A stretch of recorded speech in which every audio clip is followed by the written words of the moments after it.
हर घर में माँ अन्नपूर्णा का वास होता है और जिस घर में माँ अन्नपूर्णा का वास होता है वहाँ सदैव लक्ष्मी विराजमान रहती हैं। उस घर में कभी किसी चीज़ की कमी नहीं होती है। माँ अन्नपूर्णा हमारे रसोई घर में विराजमान होती हैं।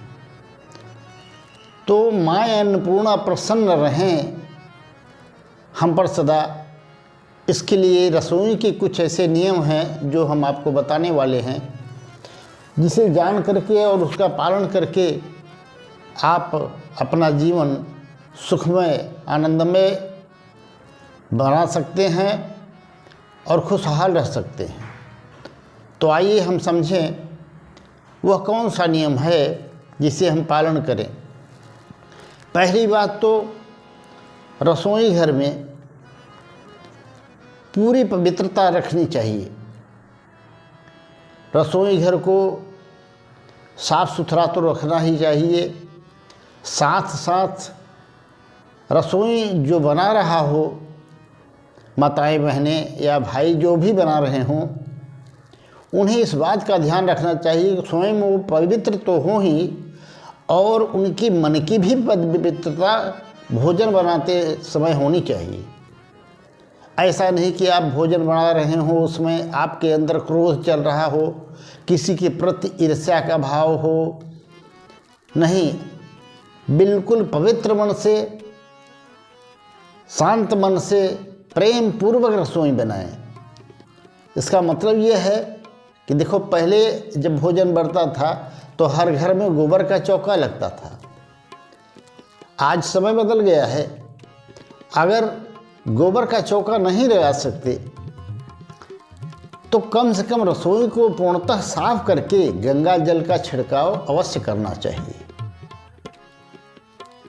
आपकी रसोई जितनी ही पवित्र होगी, शुद्ध होगी और बनाने वाले का जितना ही सुंदर और शुद्ध भाव से भोजन बनाएगा, वह भोजन उस व्यक्ति के साथ साथ परिवार के जितने लोग खाएंगे सबका भाव शुद्ध होगा। माँ अन्नपूर्णा प्रसन्न रहेगी, सबकी बुद्धि सतेज रहेगी, घर में कलह नहीं होगा। दूसरी शर्त ये कि रसोई के घर में जो सब्जी आदि काटने के इंस्ट्रूमेंट्स होते हैं, साधन होते हैं, जैसे छुरी आदि हुआ, इनका रसोई में पहुंचते ही हमें बार बार दर्शन नहीं होना चाहिए। इनसे नेगेटिव ऊर्जा प्रवेश करती है हमारे घर में या वायुमंडल में। घर के चारों ओर, घर के अंदर बाहर अनेक नेगेटिव ऊर्जाएं उमड़ती घुमड़ती रहती हैं और जहाँ भी अपना स्थान पाती हैं वहाँ प्रवेश कर जाती हैं। यदि आपकी रसोई अशुद्ध है और ये नेगेटिव चीज़ें जैसे सब्जी काटने आदि के चाकू आदि हैं, धारदार चीज़ें ये खुली पड़ी हैं, तो नेगेटिव ऊर्जा प्रवेश कर जाएगी। अब आप समझें कि नेगेटिव ऊर्जा ऐसे प्रवेश कैसे कर जाएगी। ये बड़ा सूक्ष्म भाव है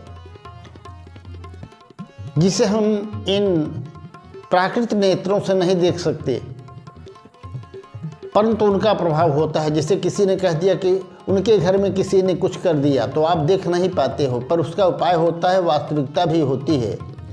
उसी तरह से कुछ सूक्ष्म ऊर्जाएं होती हैं, पॉजिटिव और नेगेटिव, उनका भी प्रभाव हर व्यक्ति वस्तु पर पड़ता रहता है। तो ये नेगेटिव ऊर्जा से सावधान रहने के लिए सब्जी आदि काटने के जो उपकरण हैं उन्हें ऐसी जगह छुपा करके रखें कि आवश्यकता पड़े तो काम कर लें और पुनः वहीं ढक कर रख दें।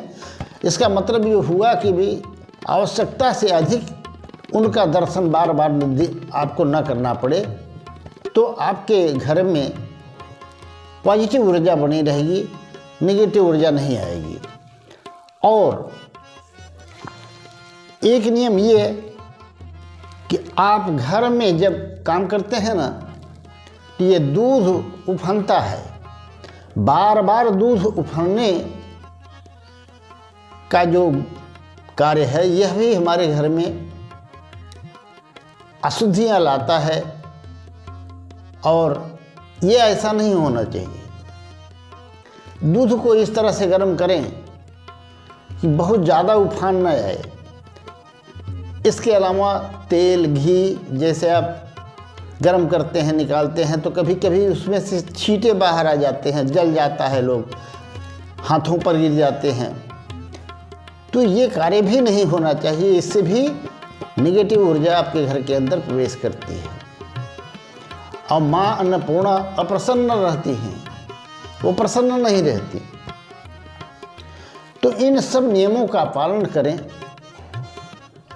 शुद्ध सात्विक भोजन और शुद्ध सात्विक मन से श्रद्धा भाव युक्त बना करके भोजन जो आपके घर में परोसा जाता है और खाया जाता है उससे संपूर्ण परिवार के लोग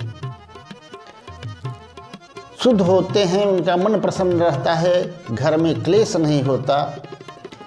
माँ अन्नपूर्णा रसोई पवित्र होने के कारण सदैव आपके रसोई में वास करती हैं और जहाँ अन्नपूर्णा माँ होती हैं वहाँ लक्ष्मी सदैव विराजमान रहती हैं।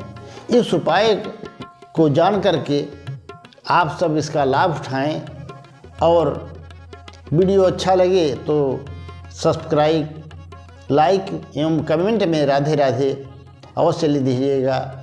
जय श्री कृष्ण।